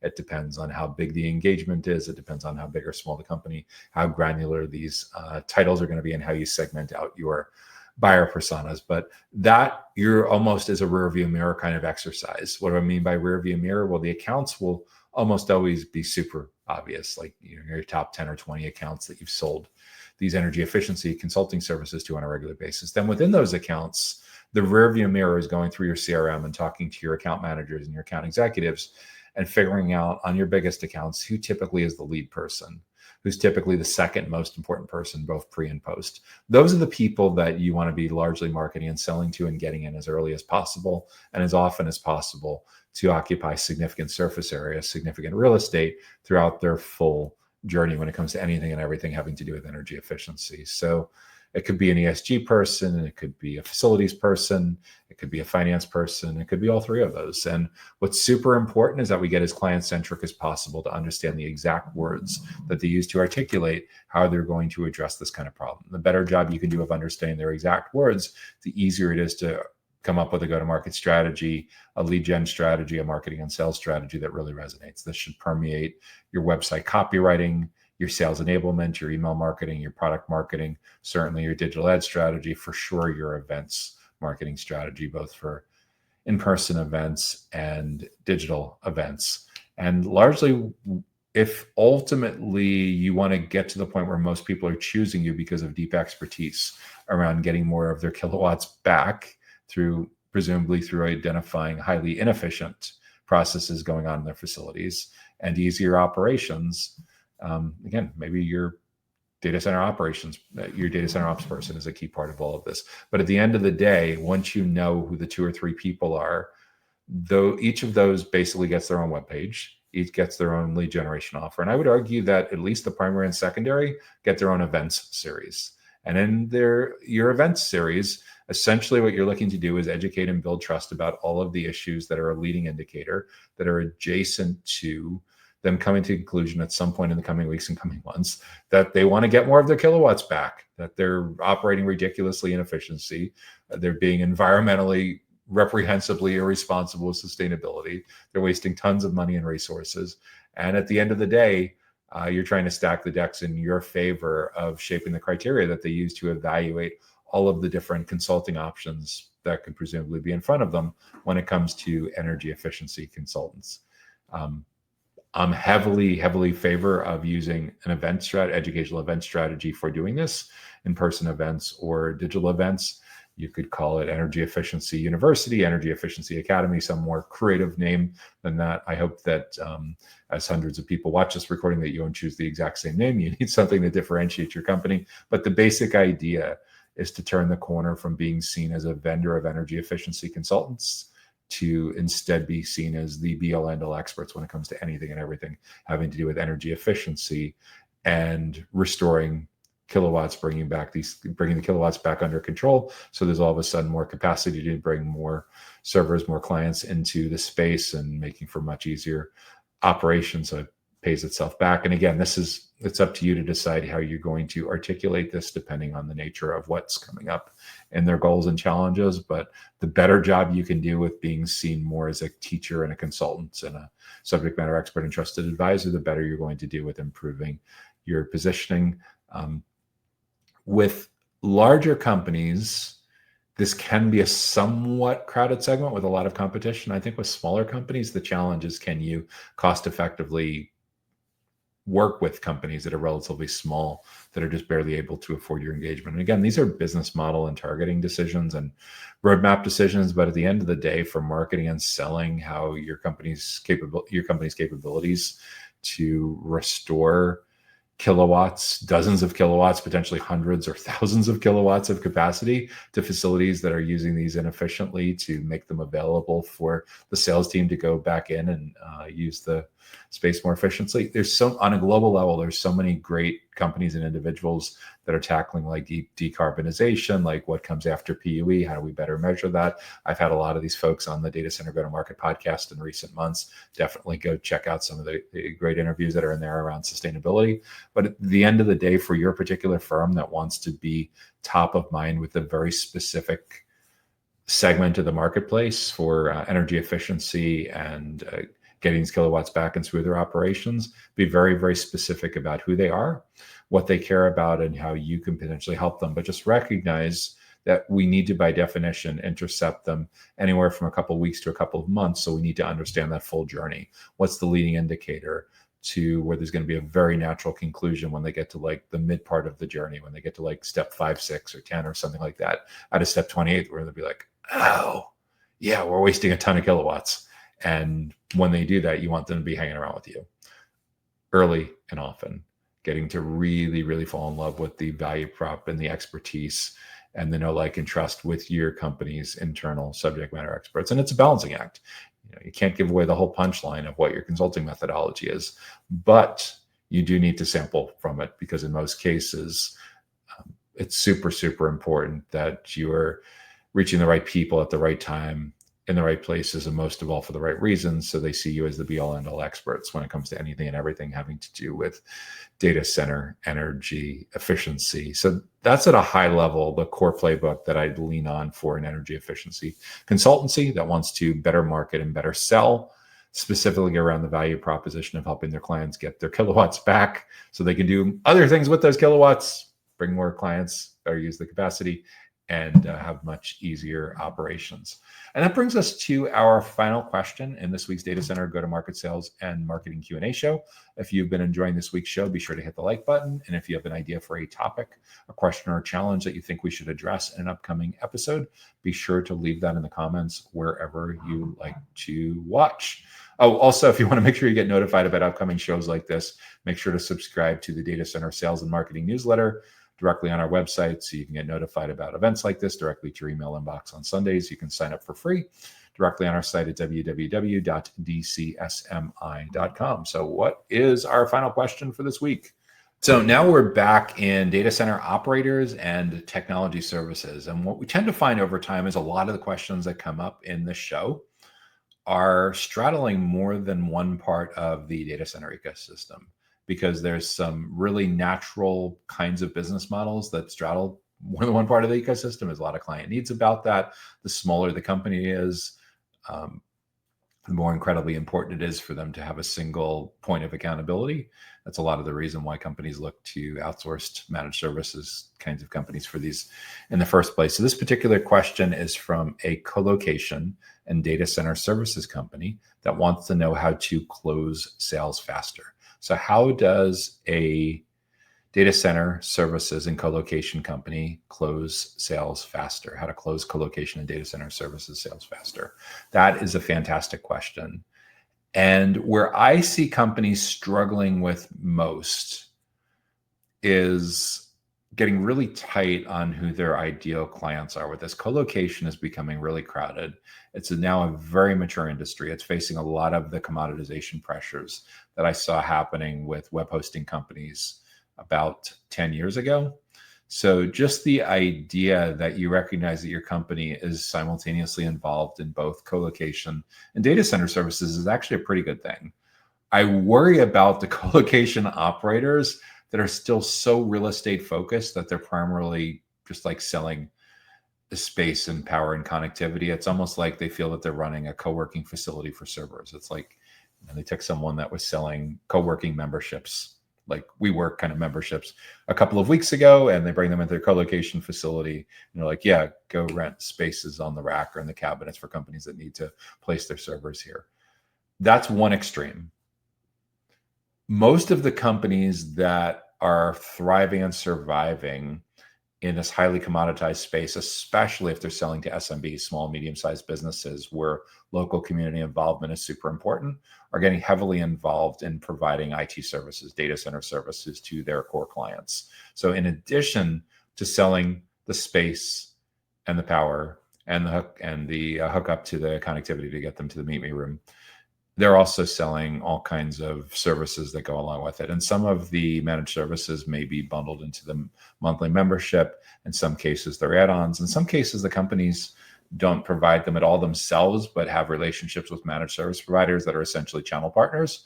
And in return for the channel partners essentially bringing business into the colocation facility, the managed service providers get first crack at the usually margin-rich, highly profitable managed services that can be provided above and beyond just the servers, the equipment living in that particular facility.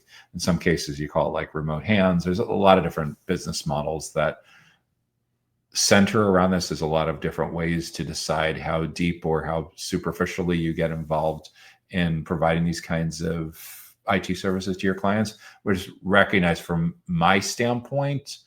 The colocation operators that are much better positioned to survive and thrive in the future are the ones that have gone way beyond just seeing themselves as being in the real estate business and also see themselves as being in the IT services business. So much so that, especially if you're selling to small, medium-sized businesses, the whole idea of anything and everything having to do with IT infrastructure is completely on the table.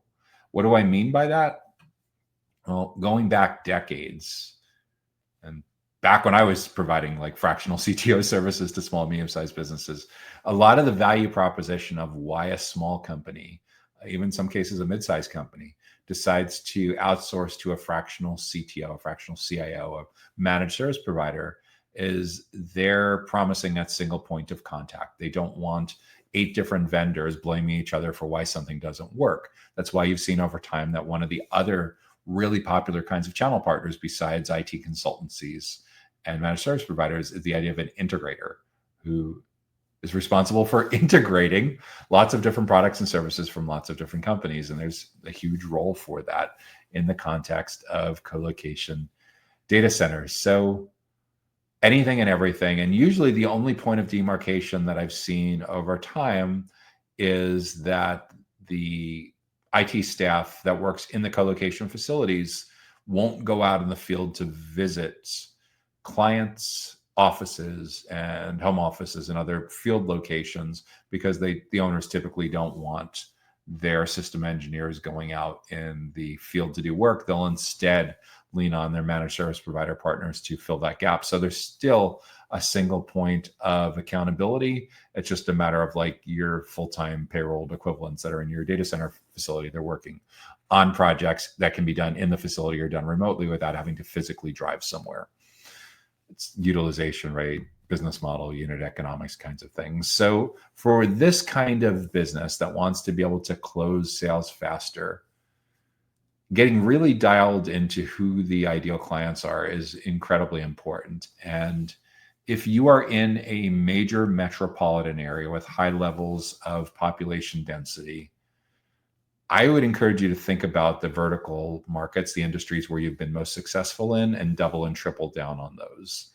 So what does that mean? Let's say, for example, you're looking in your CRM, you're looking in your finance, your accounting software, you're talking about this with your CFO and your CEO and your CFO, and you've determined that, yeah, we do really well with companies that are in manufacturing and financial services.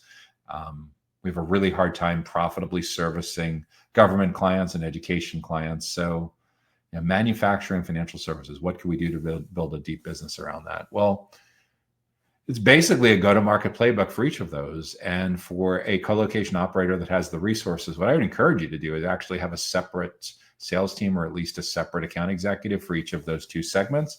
And I would ideally look to go out in the market and get someone that has some career experience working in manufacturing and working in financial services.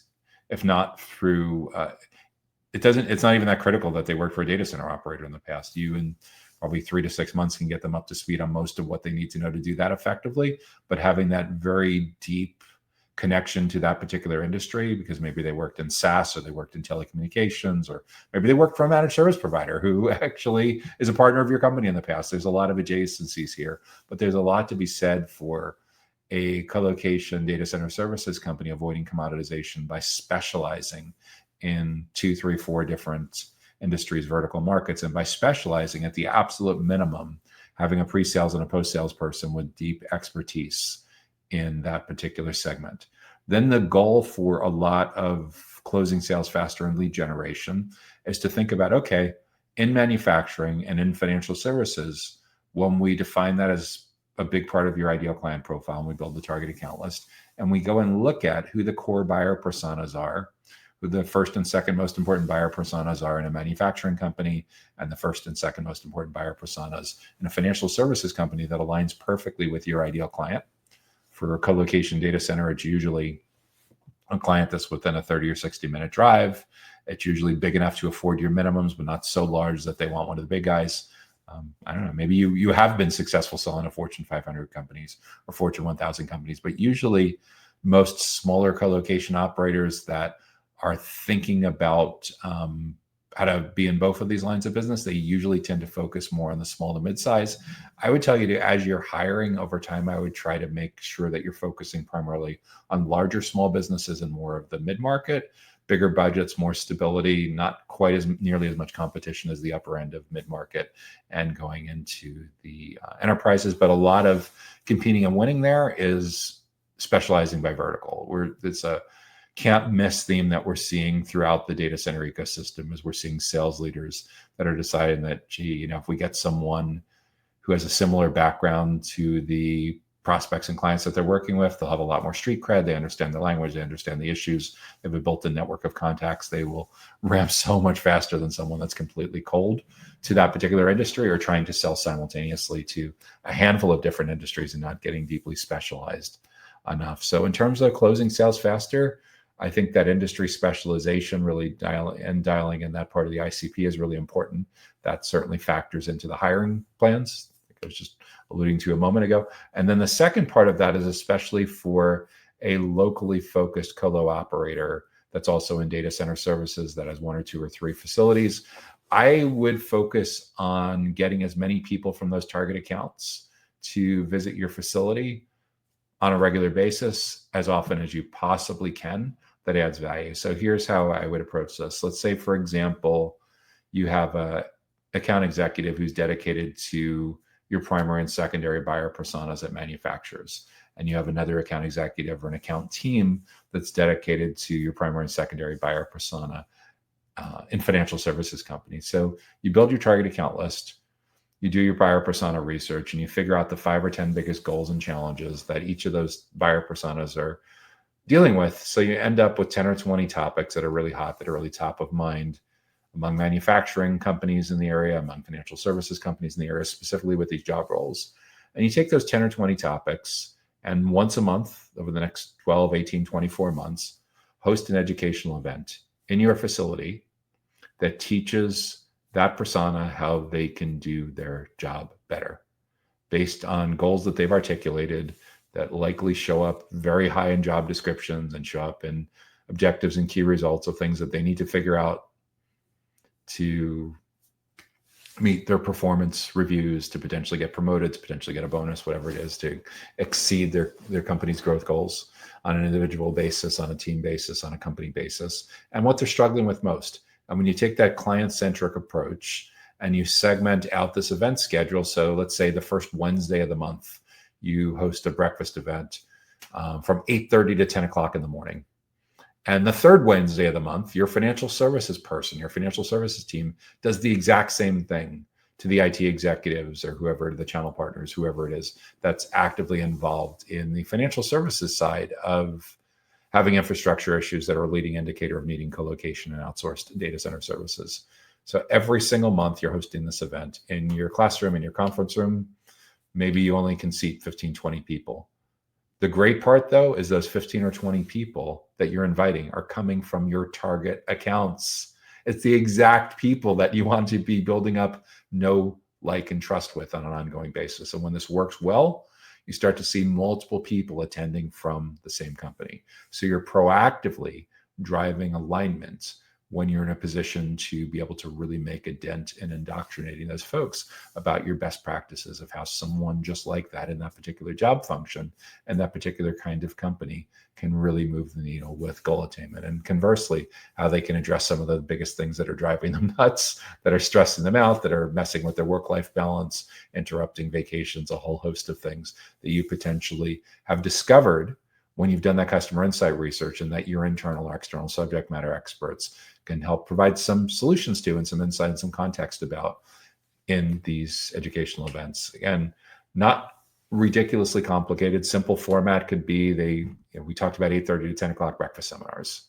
They arrive, there's some breakfast, they get to chat with their peers a little bit, chat with some people from your team from like 9 to 9:30, 9:40 or so is the formal part of the program. Great slides, make it as interactive as possible. It is a small group.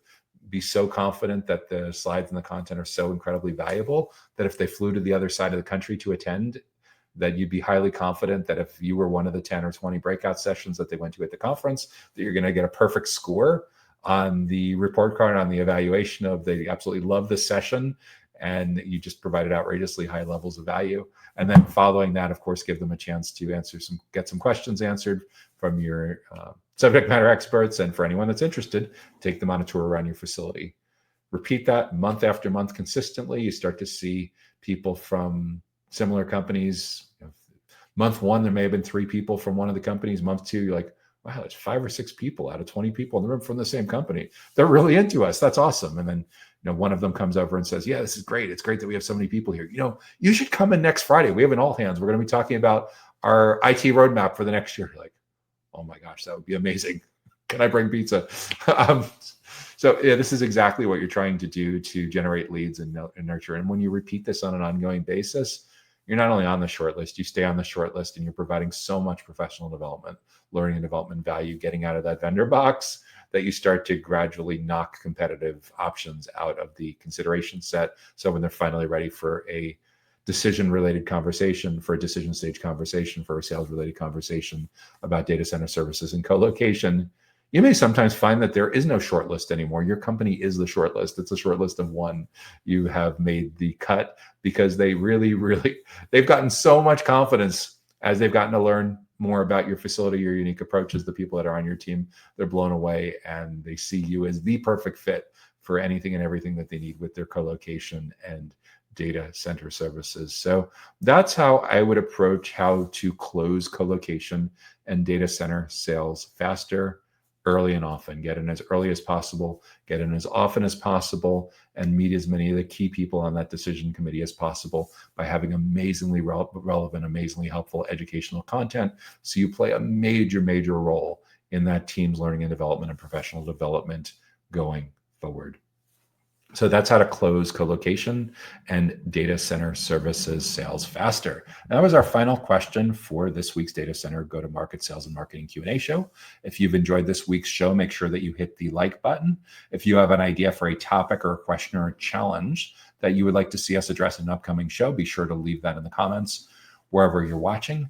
If you want to make sure that you get notified about upcoming educational events and resources like this, be sure to subscribe to our Data Center Sales and Marketing newsletter that comes to your email inbox on Sundays. You can subscribe for free directly on our website at www.dcsmi.com.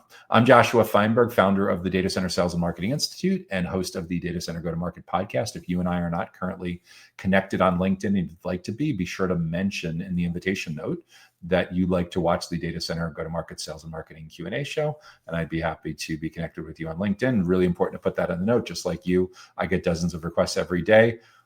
Very increasingly, I'd like to say that they're all as relevant as possible, but you can stand out from the pack and get to the front of the line there by making sure to mention that specific part of that, the Data Center Go-to-Market Sales and Marketing Q&A show in your notes.